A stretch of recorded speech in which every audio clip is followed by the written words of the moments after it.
C'est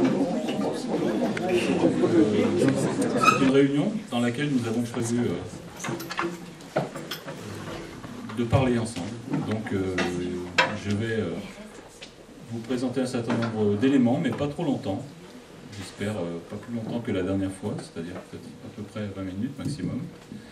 Et ensuite, nous aurons un échange, un débat, des questions qui seront animées de telle façon que tout le monde puisse vraiment discuter, échanger. Ça nous semble important de travailler comme ça. Je vais commencer par vous dire que notre équipe, parce que pour moi ça reste encore aujourd'hui une magie cette équipe, notre équipe a beaucoup analysé les résultats du premier tour. Et on a préparé ce soir quelques informations pour se remettre ensemble en mémoire un certain nombre d'éléments qui concernent ces élections. Alors, voilà. Je vais commencer par vous parler de ces petits camemberts. Vous avez à gauche le résultat des élections municipales de 2008 au premier tour et à droite, élection municipale 2008 au deuxième tour. En 2008, il y avait donc M. Bergignat qui a fait 36% des voix, Isabelle Bizoard qui était maire sortante, qui a fait 25%, Martine Malater, de démocratie communale, qui rassemblait un certain nombre de gens, aussi, je ne sais pas comment qualifier exactement, mais un peu plus à gauche peut-être, ou différemment qu'Isabelle. Et puis, voilà, Philippe Levenberg, qui a fait 21%, et nous, qui faisions 11%. Vous observez tout de suite que dans ce premier tour, les listes de la gauche classique, c'est-à-dire démocratie communale, plus PCF, plus PS, ont fait 1255 voix, c'est-à-dire 53% au premier tour. Par contre, au deuxième tour, la liste unique de gauche, qui rassemblait donc les trois autres, et nous étions retirés, cette liste de gauche n'a fait que 1105 voix, 47%. Si je fais ce rappel, c'est parce qu'il a été très souvent omis de signaler aux nouveaux arrivants à Die qu'en 2008, il n'y avait que 2 listes au second tour. Mais que l'addition de la liste Bizoard du second tour était même inférieure à l'addition des 3 listes des partis de la gauche classique du premier tour. C'est une information qu'il faut avoir en mémoire parce qu'à notre avis, elle traduisait déjà un message envoyé par les électeurs, à savoir que dans cette affaire, politique et arithmétique sont 2 choses différentes et qu'on ne peut pas additionner aussi simplement différents scores. Si je prends la deuxième diapositive, nous comparons les premiers tours de 2008 et de 2014. Donc on vient de commenter le premier tour de 2008 et on regarde maintenant celui de 2014. Il y a quelques évolutions qui sautent aux yeux. La première, c'est que l'addition des listes de gauche classique en 2008 était de 1255 voix et la liste unique en 2014, PCF-PS, fait 676 voix. C'est évidemment une différence très importante. Le deuxième élément, c'est que les écologistes qui avaient 272 voix en 2008 en ont aujourd'hui 460. La troisième diapo va vous montrer, voilà, les principaux éléments. En bas, on les voit mieux. Les principales évolutions entre ces 2 scrutins. En rouge, les listes de gauche. En vert, nous. Là, c'est blanc parce qu'il n'y avait encore personne. Et en vert, en bleu, la liste de droite, Virginia. Et en 2014, la liste de gauche, la liste écologiste, la liste qui émerge, que vous qualifierez vous-même, parce que eux se qualifient d'apolitique, et la liste de droite. Voilà, vous avez la photo des évolutions. Et nous, on s'est dit qu'il fallait analyser correctement ces évolutions. si on voulait comprendre ce que racontent nos électeurs, ce qu'ils nous disent, et qu'on n'essaye pas de mesurer ces tendances, qu'on n'essaye pas de les comprendre, il y avait des chances qu'on fasse les mêmes erreurs qui avaient déjà été faites. En réalité, ce qui s'est passé, c'est vraiment un profond séisme qui met en cause, qui met complètement en cause la logique binaire qui fonctionne depuis 1958 en France, avec la mise en place à la fois du suffrage universel et en même temps de la Ve République. Logique qui est spécifique à la France. Dans d'autres pays d'Europe où on est dans des systèmes proportionnels, ça ne marche pas du tout de la même façon. Mais en France, la logique binaire, je vais vous la raconter, la logique binaire, parce que vous la vivez tous les jours. Est-ce que tu es de droite? Non, je ne suis pas de droite. Donc tu es de gauche, donc tu es avec nous, donc tu es derrière. Oui, mais je suis écologiste. Mais tu n'es pas un écologiste de droite. Ah ben non, non, non. Donc tu es de gauche, donc tu es derrière, donc tu es avec nous. Et c'est ça qui fonctionne depuis pas mal de temps. Et c'est ce que j'appelle un mécanisme de maintien de la domination des partis installés. Et ce mécanisme, je crois qu'un certain nombre de gens qui s'intéressent aux idées nouvelles, et pas seulement à l'écologie, s'en sont déjà rendus compte, ce mécanisme-là, c'est un broyeur. C'est un broyeur à écologistes, et c'est aussi un broyeur à autres forces nouvelles. Chaque fois que quelque chose émerge, ça passe dans ce broyeur. Je suis sûr qu'un jour, ça vous est arrivé de vivre la situation que j'expliquais. C'est un broyeur qui exploite à fond l'absence de proportionnel. Les écologistes se sont toujours battus pour que la proportionnelle existe dans ce pays. Et nous continuerons à nous battre pour cela, pas parce que seulement c'est bien, mais parce que c'est indispensable sur le plan démocratique, si on veut que les choses changent. Et du coup, à notre avis, sortir de ce mécanisme, c'est pas seulement un enjeu électoral, c'est à plus long terme, c'est surtout un enjeu démocratique. Et le mécanisme, il est particulièrement bien boulonné, il est bien boulonné à dit. Il est bien serré par le mécanisme. Il n'y a plus de candidats du Parti Socialiste dans les élections de Die. Il n'y en a pas eu en 2011. Il n'y a pas de tête de liste en 2014. Ça veut dire que depuis pas mal de temps à Die, il n'y a plus la capacité de savoir qui du Parti Socialiste ou qui du Parti Communiste représente le mieux ce qu'on appelle généralement les forces de gauche. En fait, quand il y avait des primaires, c'était pas des primaires, mais quand il y avait des listes ou des candidats séparés à Die, la réalité électorale, c'était généralement 40% pour le Parti communiste et 60% pour le Parti socialiste. Je regarde Claude Verret en disant ça, parce qu'il est une encyclopédie vivante. Donc, mais j'ai regardé les chiffres des dernières élections, et c'est à peu près ça. Alors, quand on parle de la fameuse règle électorale, vous savez, l'histoire de celui qui est devant doit être devant, pour le coup, elle ne fonctionne plus, a dit, depuis un certain nombre d'années. Elle ne fonctionne plus parce que l'accord départemental des partis passe avant la règle. Avant même qu'on sache qui pourrait représenter la gauche entre le Parti socialiste et le Parti communiste, la décision a déjà été prise ailleurs que dans notre ville. Et ça, je crois que c'est un phénomène qu'il ne faut pas sous-estimer, qui pose question. Alors, quand même, la situation, c'est que le vote écolo est passé de 11 à 20%, que le vote de la gauche classique est passé de 53 à 29%,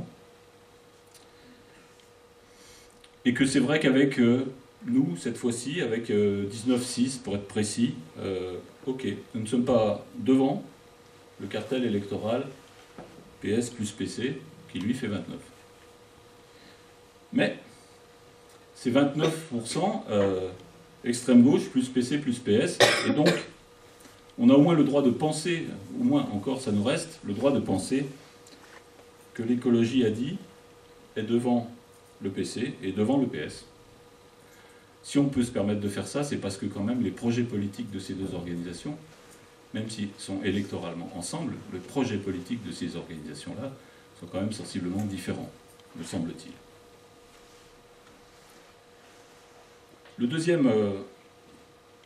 La deuxième question importante, c'est d'observer qu'à côté de la chute de la gauche classique, il y a aussi la chute des grands partis.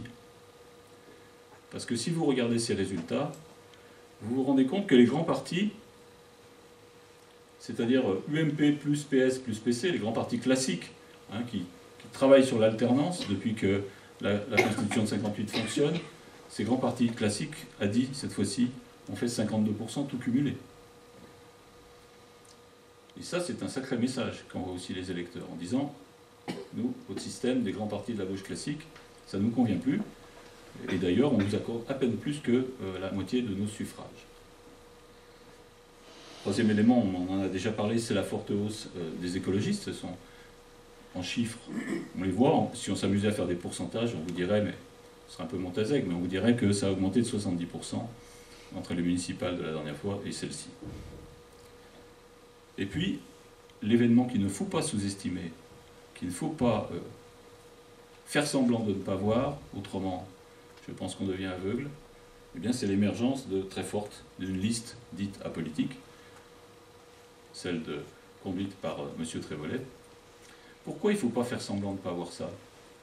Parce que quand une liste commence à partir de rien, à abouter les 30%, c'est qu'il se passe quelque chose dans la société, c'est qu'il se passe quelque chose dans l'électorat, et même si ça ne nous convient pas, et même si ce n'est pas comme ça qu'on verrait les choses, il faut quand même regarder les réalités en face.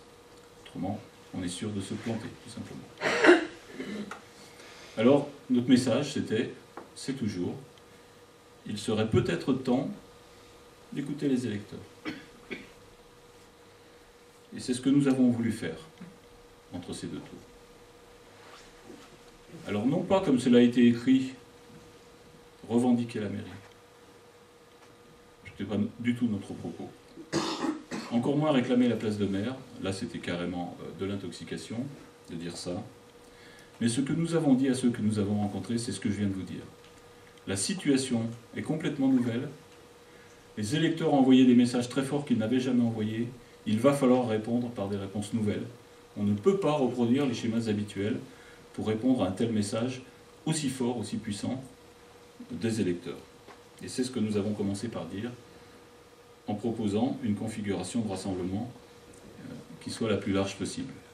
Je signale au passage que l'addition brutale du score de la liste de gauche et du score de la liste écologiste n'atteint pas 50%. Et j'ajoute qu'une partie tout à fait conséquente des électeurs écologistes nous ont dit ne pas vouloir qu'on se retrouve derrière un maire communiste, ce qui fait que ça aurait encore baissé le résultat. C'était évident que pour aller vers autre chose, il fallait aller vers une ouverture plus large qu'une simple addition électorale, qui d'ailleurs n'avait pas fonctionné en 2008. Et ce qui est gravissime, c'est qu'elle n'avait pas fonctionné en 2008, alors même qu'aux élections générales, DI continue à être une terre qui ne vote pas à droite. Donc on a un problème également local. Nous avons proposé aux deux listes que nous avons rencontrées, puisque nous n'avons pas rencontré la liste de M. Bergignat, nous leur avons proposé d'abord une charte sur le non-cumul des mandats, sur le non-cumul des indemnités, pour que plus de monde puisse être aux responsabilités, sur l'absence de conflit d'intérêts à l'intérieur de... Pas de conflit d'intérêts, c'est-à-dire pas de responsables locaux qui ont aussi des responsabilités fortes avec des associations qui émargent aux budgets municipaux, ou encore, évidemment, pas de conflit d'intérêts public-privé avec des gens qui seraient éventuellement conseillers municipaux et fournisseurs de la commune. Embauche par jury, dès que la durée d'embauche dépasse 2 mois. Règlement intérieur des marchés publics, pour prendre en compte de façon la plus transparente les achats communaux. Principe du développement durable, ce qu'on a déjà présenté sur nos propositions, notre première profession de foi et notre livret. Nous leur avons proposé aussi que cette charte contienne des engagements sur le vote du budget, des engagements à discuter en interne avant de faire exploser des conflits à l'extérieur si par hasard il y avait des désaccords qui apparaissaient, l'engagement du travail en équipe et surtout aussi l'engagement à ce qu'il n'y ait pas entre les membres de l'équipe municipale, tout confondu, d'attaques personnelles et qu'on soit capable de débattre sur le fond sans jamais aller à l'invective.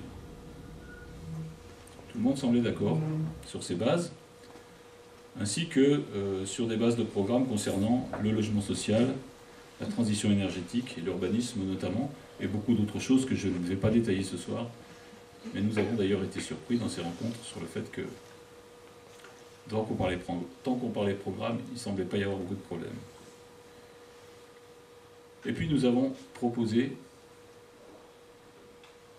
d'ouvrir à 3, de faire en sorte qu'on soit capable de construire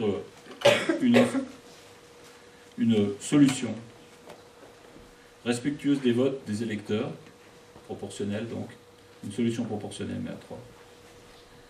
Parce que les électeurs, à notre sens, ont dit qu'ils en ont marre, plus que marre, que leur ville soit gérée par des querelles droite-gauche, uniquement par ça.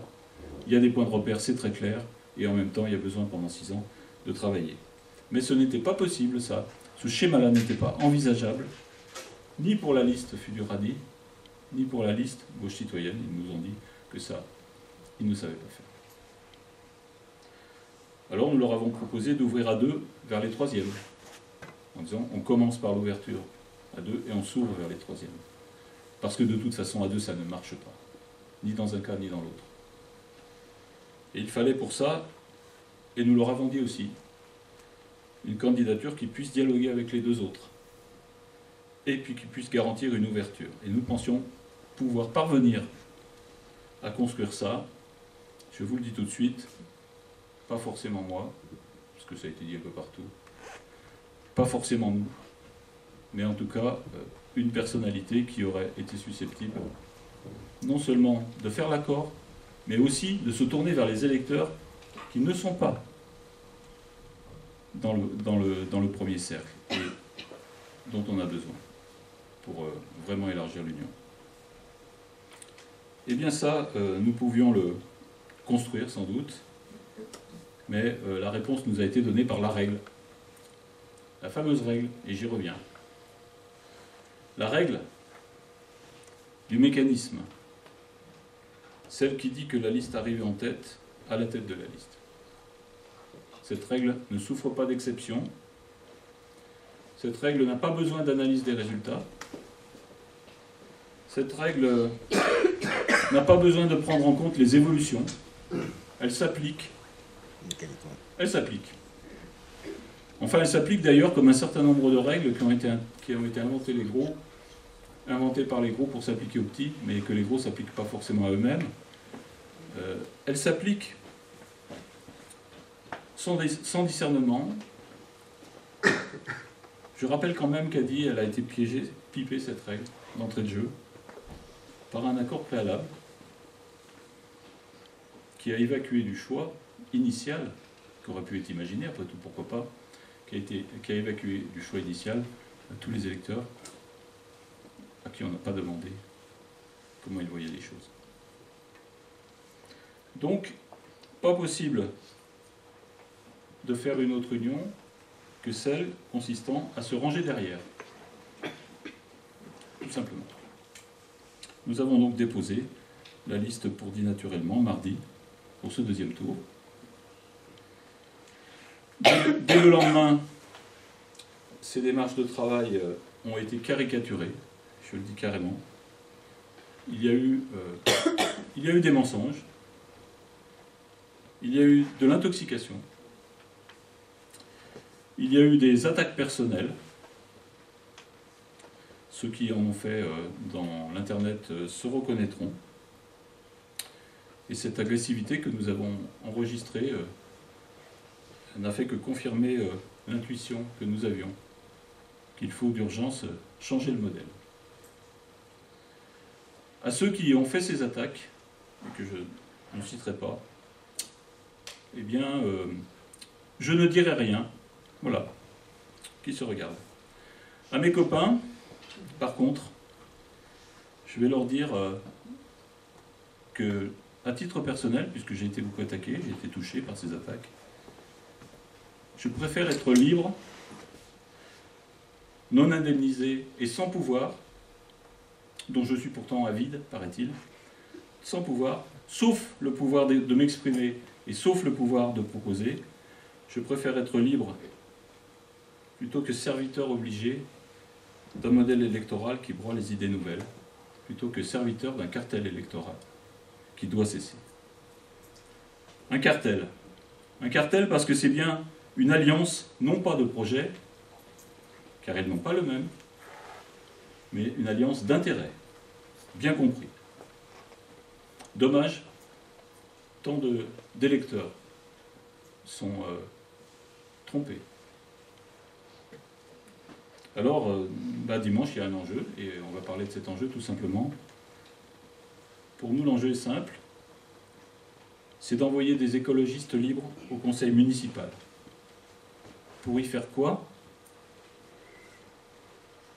Si nous ne sommes pas en tête, nous aurons des élus, des conseillers municipaux, libres de leur expression et de leurs propositions au conseil municipal, et sans doute au moins un à l'intercommunalité. Les idées et les propositions que nous défendons seront présentes. Et l'équipe est là pour vous garantir que nous saurons nous faire entendre et faire entendre nos propositions. Et surtout, nous voterons comme nous l'entendons, sans la moindre obligation, exactement comme on a envie de le faire. Et puis si nous gagnons, parce que je vous rappelle quand même que dans cette élection, les 4 listes arrivent dans un mouchoir de poche, et que 9 points entre la dernière, c'est-à-dire nous, et la première, c'est-à-dire en fait, à peu de choses près, les listes Trémollet et Levenberg, eh bien, il est encore possible de gagner. Et du coup, si nous gagnons, nous proposerons à des élus des autres listes qui peuvent partager le projet de venir travailler dans les commissions, en responsabilité de certains projets, et comme adjoint au conseil municipal. Et je le dis devant vous, la question du maire sera ouverte. Parce qu'au fond, ce qui est vraiment l'enjeu, pour la suite, c'est de donner de la force à l'écologie. C'est un enjeu qui dépasse un mandat, c'est un enjeu pour l'avenir dans ce territoire. Sinon, le système va perdurer. C'est-à-dire le système droite, gauche, droite, gauche. Et combien de temps va-t-il perdurer? Eh bien ça, c'est à vous de voir. Merci.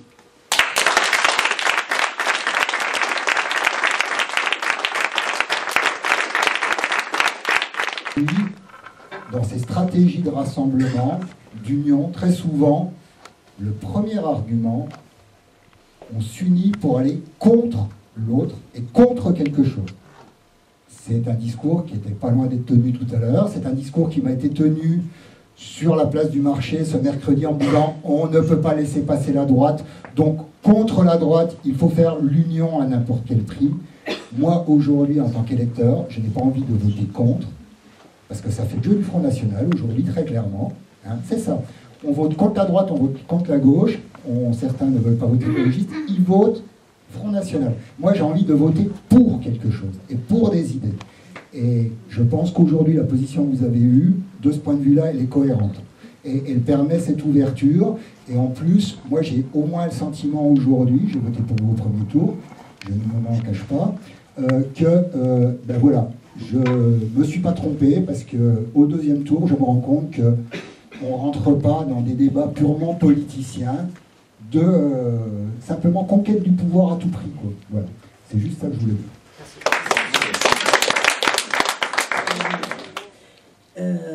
Laurent, tu disais j'ai envie de voter pour et non pas contre.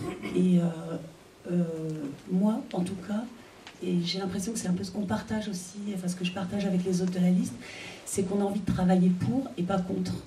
Et pour, c'est pour continuer à travailler comme on a commencé de le faire, avec des méthodes de travail, de l'écoute, de la construction collective, pour un programme aussi, vraiment pour des idées, pour des idéaux, pour une philosophie différente qu'on n'a pas retrouvée, ou que j'ai pas retrouvée, en tout cas dans les propositions qui nous étaient faites ailleurs. Même si on n'avait pas fait ce type d'arithmétique, on aurait de toute façon, et on l'avait commencé par le faire, posé d'entrée le fait que la situation politique inédite, choisie par les électeurs, imposait des réponses inédites, et qu'on ne pouvait pas reproduire les mêmes schémas. Et ça, je pense que c'est vraiment important. Si on ne comprend pas ça, on ne peut pas comprendre. On ne peut pas comprendre, vous avez vu tout à l'heure, comment presque 600 personnes, en 6 ans, ça fait 100 par an, 600 personnes en 6 ans ont décidé d'arrêter de voter pour l'Union de la gauche. On ne peut pas comprendre comment une liste qui sort de nulle part émerge et fait également, combien, 650 ou 630 voix.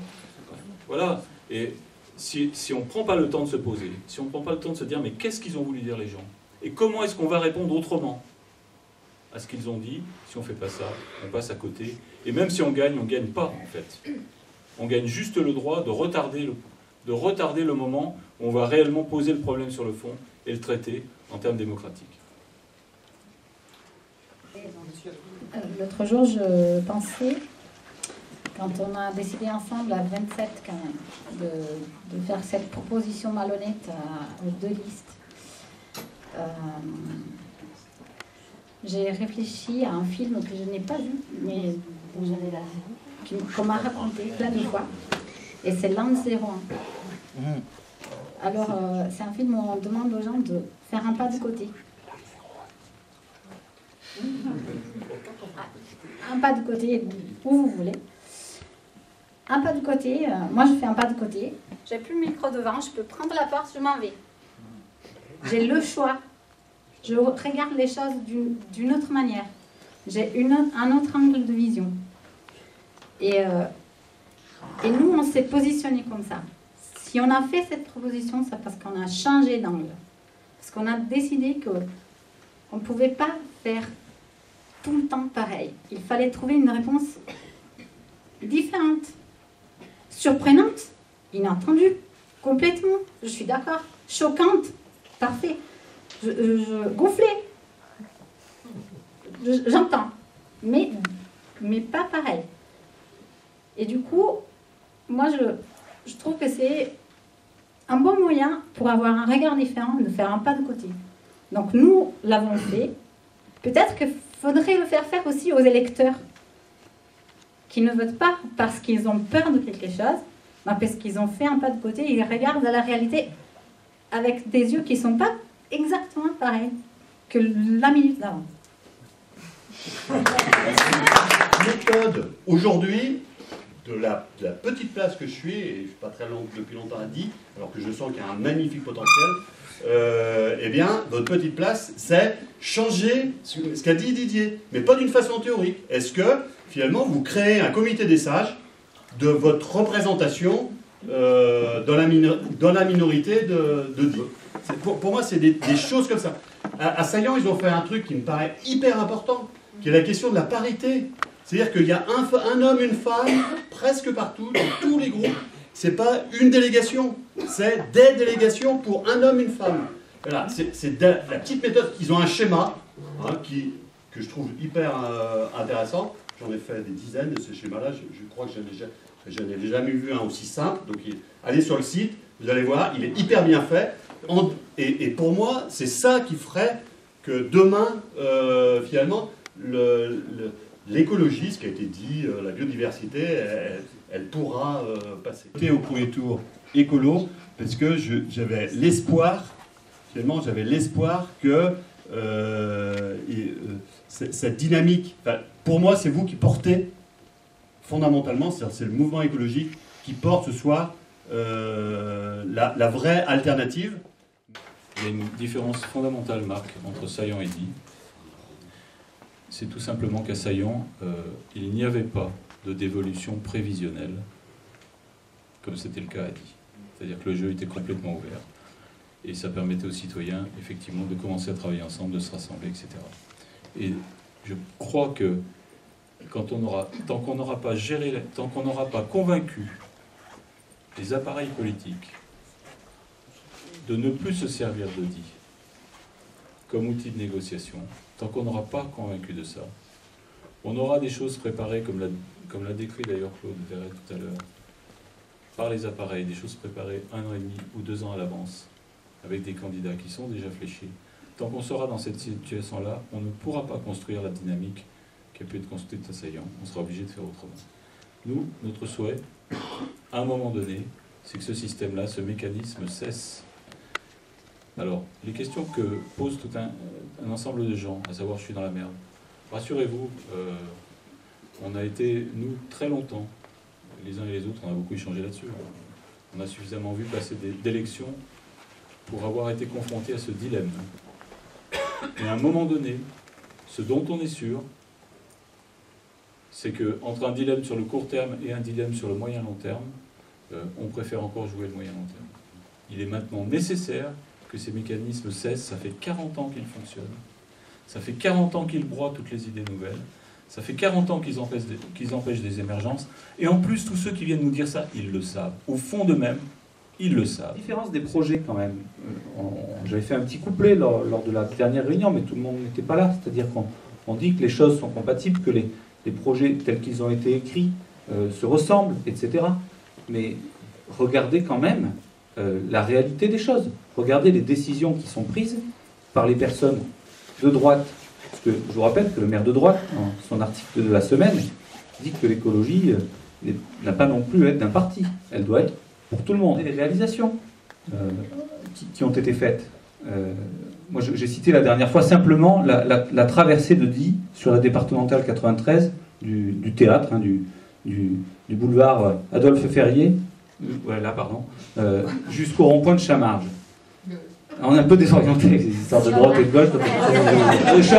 De Chanqueras, pardon, voilà. Complètement un végété de travers, c'est normal, ça part dans l'autre sens. Ben voilà, on n'a pas vu l'ombre du début d'un aménagement de pistes cyclables, l'ombre du début d'une amélioration de la circulation pour les piétons, les poussettes, les mamans qui vont à l'école sur le boulevard. Pas vu l'ombre d'une amélioration. Le maire est consulté sur les traversées de ville.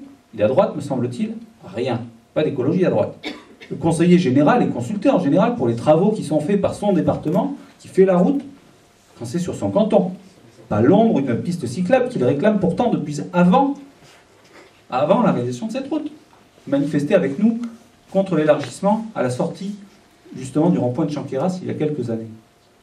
Donc moi je ne comprends pas quand on affiche des idées, qu'on ne vote pas ensuite pour les mettre en action.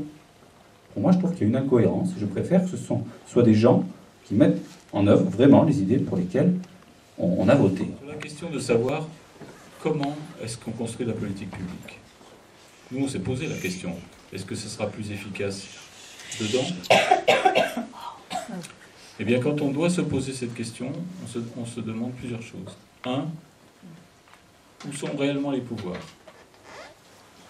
Autant vous le dire clairement, dans une mairie, les pouvoirs, c'est le maire. Si le maire est quelqu'un de très ouvert, qui va confier la plus grande part de ses pouvoirs à tout son conseil municipal et à la population, il n'y a pas de problème. Mais si le maire n'est pas très ouvert, eh bien, il conservera tous les pouvoirs. C'est le premier élément de l'équation.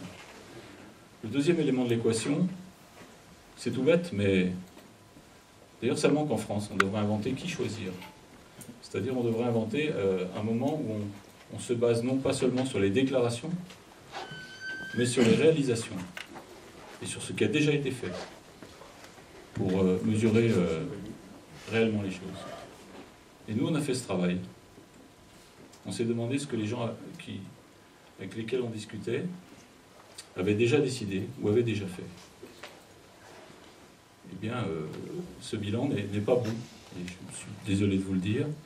Ce bilan n'est pas bon du tout.